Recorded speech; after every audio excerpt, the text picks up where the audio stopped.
오늘은 사랑 그릇을 만나다라는 제목으로 말씀 전하도록 하겠습니다.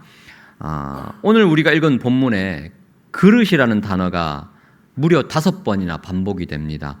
오늘 디모데후서뿐만 아니라 성경 전체에 이 그릇이라는 표현이 종종 등장하는데요. 이 그릇은 단순히 음식을 담는 용기가 아니라 비유로 사용이 됩니다. 사람이라는 뜻이죠. 사람을 그릇이라고 표현하는데 우리 사자성어에도 그런 표현이 있죠. 대기만성. 이 대기만성이라는 뜻이 무엇입니까? 큰 그릇이라는 뜻이죠. 큰 그릇은 천천히 만들어진다라는 의미입니다. 예를 들면 우리가 일상의 대화에서도 이 그릇을 사람 됨됨이에 표현되고는 하죠. 그 사람 참 그릇이 커. 어떤 의미죠? 밥을 많이 먹는다는 뜻입니까? 네, 그 사람의 인격과 실력이 크다. 그 사람은 아직 그릇이 안 돼. 이 말은 어떤 의미죠? 그 일을 감당할 인격과 됨됨이와 또 능력이 부족해. 그런 의미입니다. 성경에서도 이와 비슷한 맥락으로 이 그릇을 사람으로 비유합니다. 오늘 본문도 이 그릇을 하나님이 쓰시는 사람, 하나님의 사명을 감당하는 사람을 이 그릇이라고 바울이 표현하고 있습니다. 그런 맥락에서 오늘 우리가 기억해야 할 이 그릇에 관련된 아주 중요한 몇 가지 교훈을 살펴보고자 합니다. 우리가 기억해야 할 첫 번째 교훈은요, 주님이 귀하게 쓰시는 그릇이 있다는 사실입니다. 주님이 어떻게 쓰신다고요? 귀하게 쓰시는 그릇이 있다는 것입니다. 21절입니다. 귀히 쓰는 그릇이라는 표현이 있죠. 이 귀히 쓰는 그릇이 되어야 한다. 그래서 거룩하고 주인의 쓰심에 합당하며 모든 선한 일에 준비함이 되리라 라고 지금 사도 바울이 디모데에게 편지를 쓰면서 권면하고 있습니다. 우리는 그냥 예수님 믿고 구원받고 천국 가는 것으로 끝이 아닙니다. 예수님 믿은 다음에 이 땅에서 허락하신 하나님의 사명이 있어요. 주님의 손과 발이 되어서 주님께 귀하게 쓰임받는 그런 귀한 그릇이 되어야 되는데, 지난 주일 우리 아가서 설교 여러분 기억하시죠? 우리 주님께서 저와 여러분에게 말씀을 하십니다. 나의 사랑, 나의 어여쁜 자야, 일어나 함께 가자.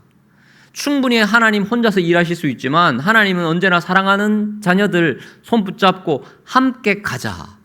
우리를 귀하게 쓰시기를 원하셔요. 우리 교회에도 우리 자녀들 운동시키는 부모님들 계시거든요. 운동 선수인 우리 다음 세대들이 있는데, 자, 야구 선수든 축구 선수든 간에 부모 입장에서 응원하러 왔는데 벤치에만 앉아 있어요.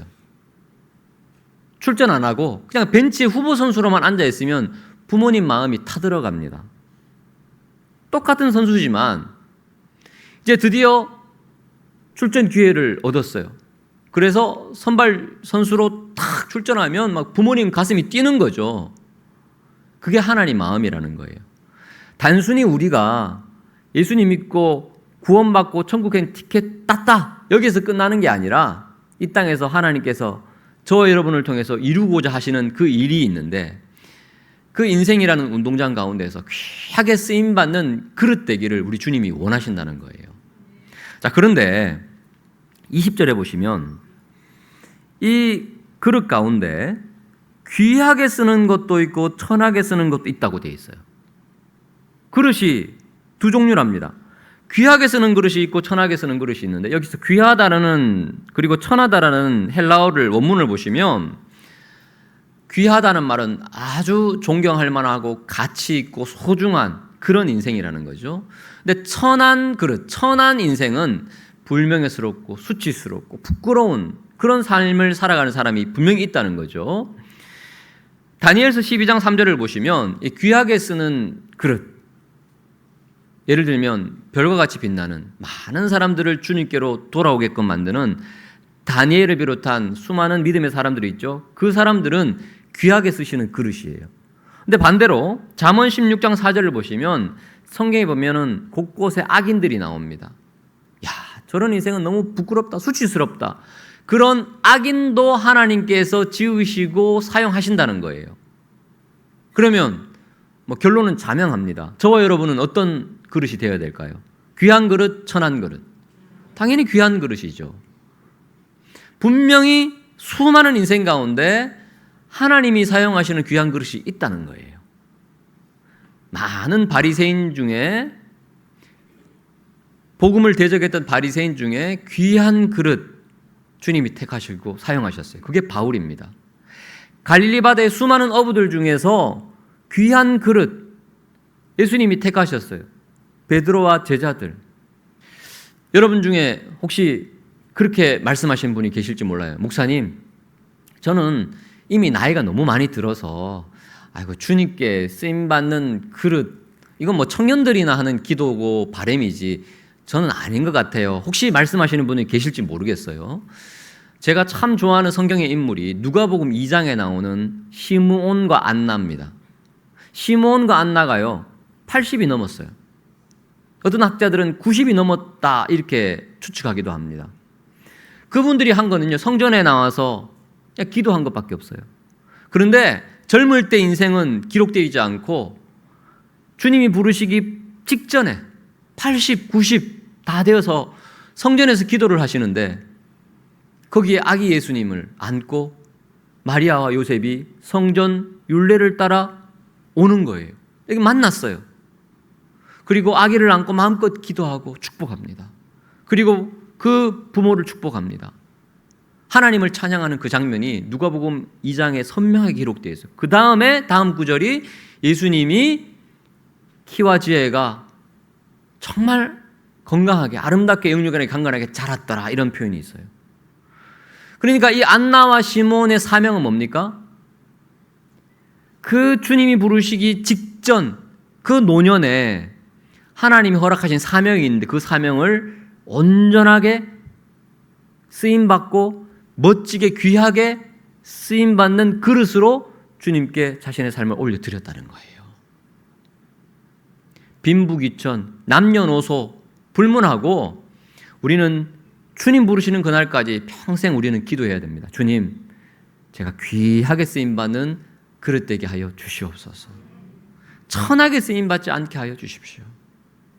제가 참 좋아하는 후배 목사님 한 분이 계시는데 그분이 저에게 이렇게 질문하더라고요. 목사님, 귀하게 쓰임받는 인생들도 있지만 성경에 귀하게 쓰임받은 동물도 있어요. 그러는 거예요.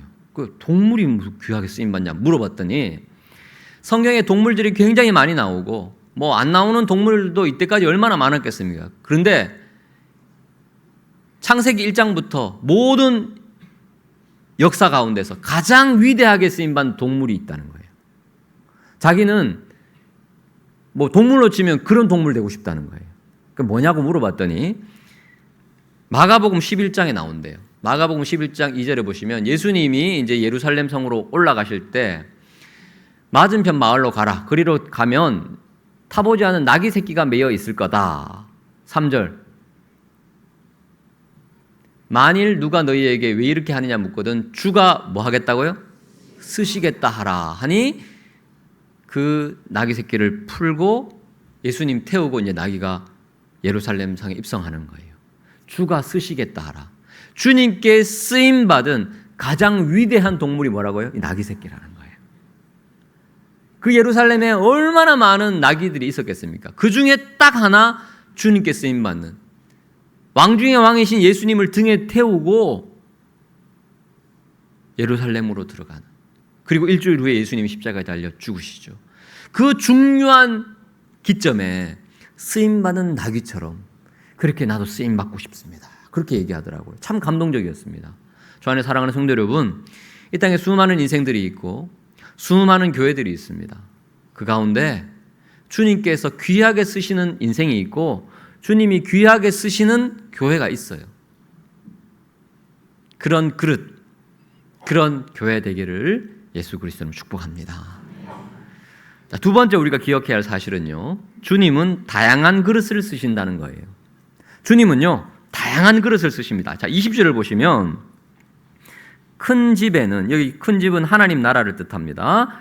거대한 하나님의 나라의 그 모든 역사의 도구들이 있는데 금그릇도 있고 은그릇도 있고 나무그릇도 있고 질그릇도 있습니다.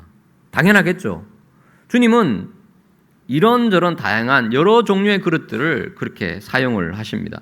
여러분 집은 어떻습니까? 그릇 종류가 많을 겁니다. 가장 큰 그릇 뭐예요?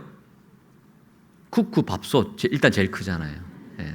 그 다음에 비빔밥 해먹는 대접, 그 다음에 점점 이제 밥그릇, 국그릇 되고, 간장을 밥솥에다가 넣지는 않잖아요. 간장은 아주 작은 간장 종지에다가 넣습니다. 예, 이렇게 그릇이 크기가 다양하고 재질도 다르죠. 예, 스테인리스로 만든 그릇도 있고 또 사기로 만든 것도 있고 또 우리 장례식장 가보면 종이 그릇입니다. 예, 그게 훨씬 더 유용하고 편리하기 때문에 종류가 다 다르고 크기도 다 다릅니다. 근데 중요한 것은요, 주인이 어떻게 활용하느냐예요. 자, 예컨대 비빔밥을 먹으려고 그랬는데 작은 컵에다가 못 비벼 먹습니다. 이건 유용하지 않아요. 큰 양푼에다가 대접에다가 비벼 먹을 수 있으면 그게 아주 적당한 좋은 그릇이에요. 간장은 아주 작아야 되겠죠. 조그만 그릇이면 그건 충분합니다. 오랜만에 귀한 손님이 오셨어요. 그러면 금그릇, 은그릇 내주는 거예요. 근데 일상의 삶을 살아가는데 금그릇, 은그릇 너무 무거워요. 설거지하기도 힘들어요. 그러면 나무그릇, 질그릇 사용하는 거죠. 주인이 볼 때는 이 그릇의 종류와 상관없이 다 귀한 그릇이에요. 우리가 주님께 쓰임받는 그릇이 되고자 기도할 때 조심해야 될 게 있습니다. 비교하면 안 돼요. 주님, 저는 나무그릇, 질그릇 같은데 저 사람은 금그릇, 은그릇 같습니다. 왜 저 사람은 금그릇, 은그릇 만드시고 저는 이렇게 나무그릇처럼 질그릇처럼 깨지기 쉽고 흠집 나기 쉬운 볼품없는 모습으로 만드셨습니까? 라고 하면 안 된다는 거예요. 하나님의 계획이 있고 하나님의 섭리가 있고 하나님이 그때그때 상황에 따라서 환경에 따라서 저와 여러분을 사용하시고자 하는 목적에 따라서 다르게 만드셨다는 거예요. 중요한 것은 무엇입니까? 재질이 중요한 게 아니라 무엇을 담고 있느냐예요.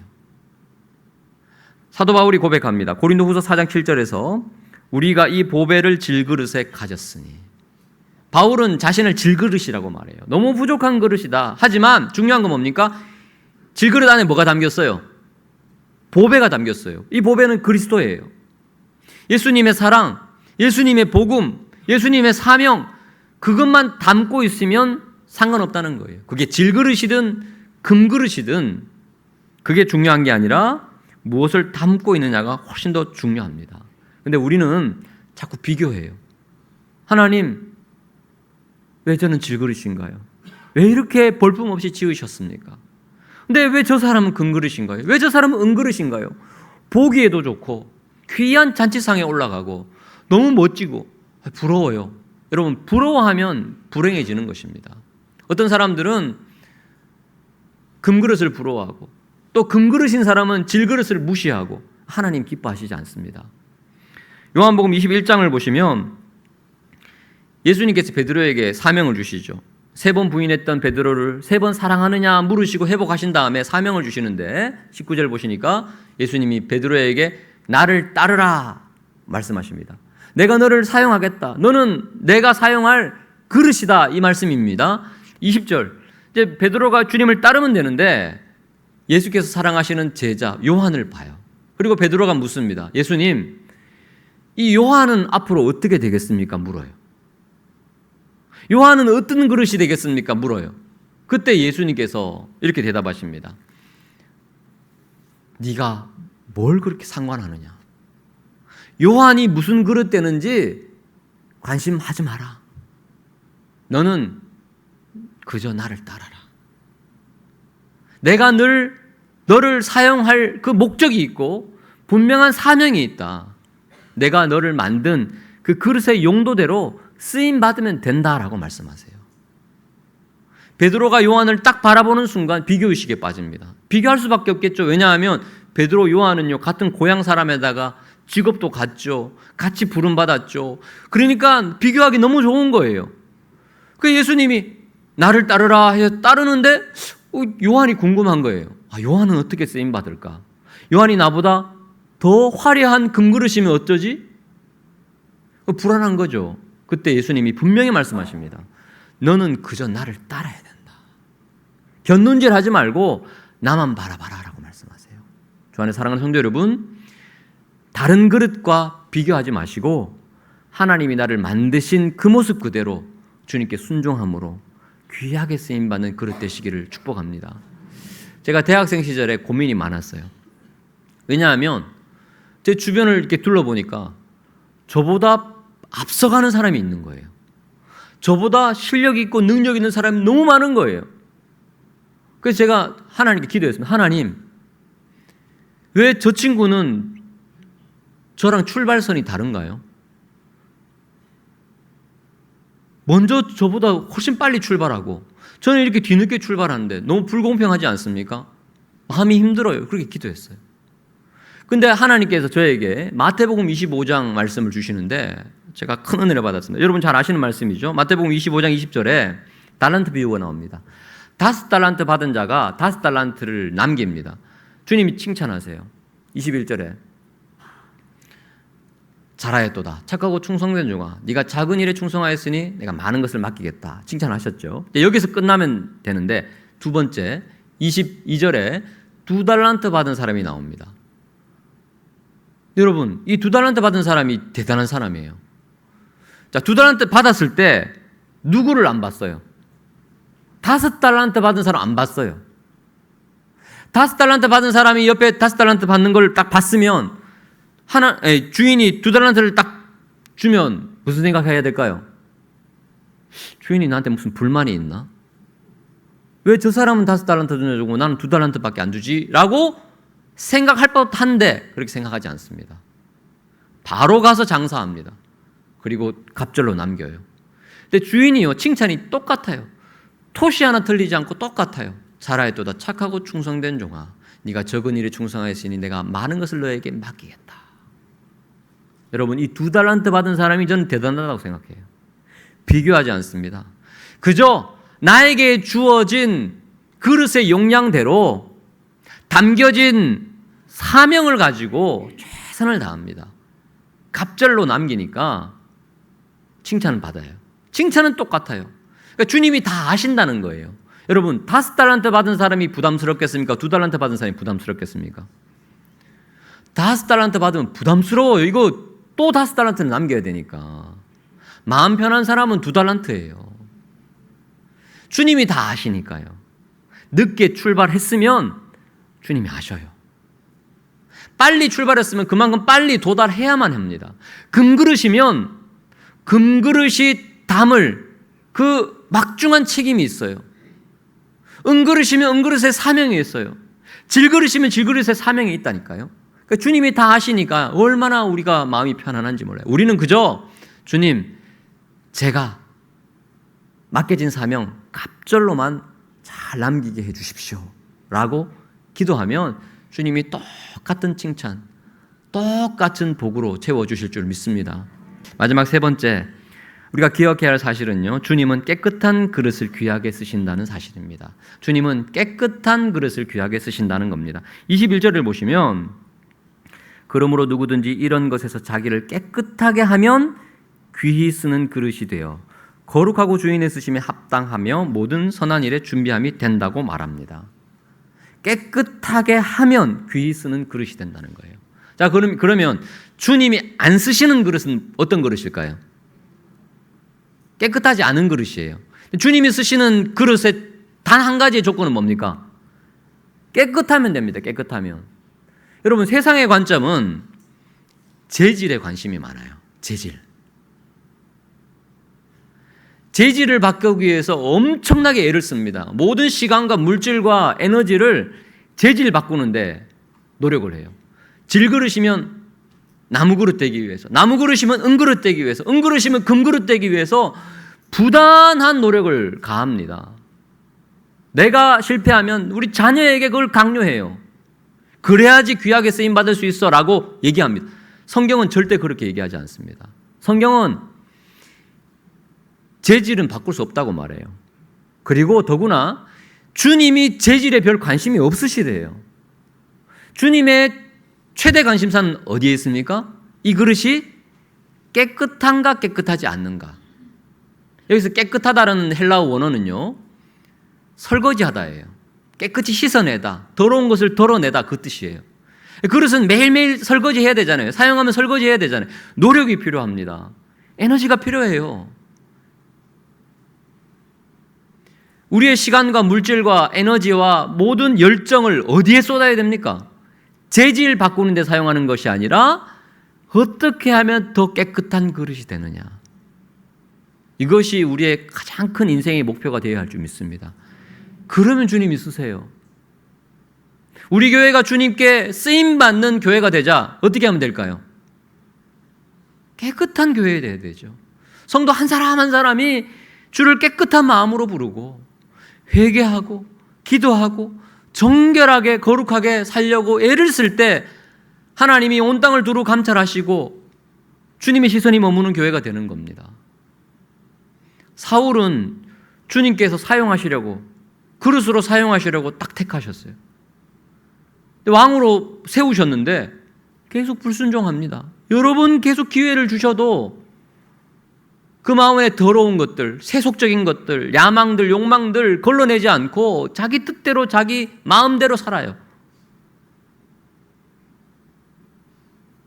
주님이 귀하게 쓰실 수 없어요. 두 번째 왕 다윗을 세우셨습니다. 주님 마음에 합한 자가 됐어요. 사람은 외모를 보거니와 나는 중심을 본다. 중심을 보니까 깨끗해요. 그래서 귀하게 쓰임받는 왕이 되는 거예요. 물론 실수가 있었죠. 부족함이 있었죠. 하지만 다윗이 끝까지 귀하게 쓰임받았었던 이유는 뭡니까? 실수하고 넘어져도 주님 앞에 무릎 꿇고 부르짖고 주여 정결한 마음을 내게 주소서, 시편 51편 고백처럼 회개하고 또 씻어내는 거예요. 또 설거지하는 거예요. 귀하게 쓰시는 그릇이 되도록. 그러니까 쓰시는 거죠. 베드로는 예수님 3번 부인했잖아요. 그런데 왜 쓰십니까? 또 회개하니까요. 또 사랑을 고백하고 주님 앞에 머무니까 깨끗하게 설거지가 된 그릇 주님이 사용하신다니까요. 여러분, 주님이 귀하게 사용하시는 그릇은요, 재질이 아닙니다. 깨끗함이에요. 21절에 영어 성경을 보면 if가 있습니다. if라는 단어가 있는데 이게 원어적으로 만일이라는 단어를 넣는 게 맞습니다. 만일 누구든지 자기를 깨끗하게 하기만 하면 귀하게 쓰임받을 수 있다는 거예요. 예외가 없어요. 아, 주님 저 이렇게 부족한데요. 저 가진 거 없는데요. 이렇게 연약한데요. 상관없어요. 만일 누구든지 자기를 하나님 앞에서 깨끗하게 할 수만 있다면, 우리가 완벽하게 깨끗하게 할 수는 없지만 회개하고 거룩하게 살기 위해서 애쓰고 주님 앞에 한 걸음 한 걸음 나아가면 주님께 쓰임받지 못할 그릇은 없다는 거예요. 바울이 자신의 삶을 돌아보니 그렇다는 거예요. 나는 질그릇 같은 존재였지만 내가 평생 이렇게 쓰임받을 수 있었던 것은 내가 그래도 주님 앞에 머물고 깨끗하게 살려고 주님 앞에 정결하게 거룩하게 살기 위해서 몸부림쳤더니 주님이 나를 여기까지 인도하셨다라는 거예요. 디모데에게 부탁합니다. 디모데야, 너 다른 거 신경 쓰지 말고 깨끗한 그릇 되어야 돼. 그러면 주님이 너를 귀하게 쓰실 거야. 한 가지 당부를 더 합니다. 22절입니다. 깨끗하게 쓰임 받기 위해서 어떻게 하느냐? 혼자서는 힘들어요. 너는 청년의 정욕을 피하고 주를 깨끗한 마음으로 부르는 자들과 함께, 공동체와 함께, 이런 같은 마음을 품은 성도들과 함께 하면 주님께 쓰임 받을 수 있다는 거예요. 그런 교회 되기를 원합니다.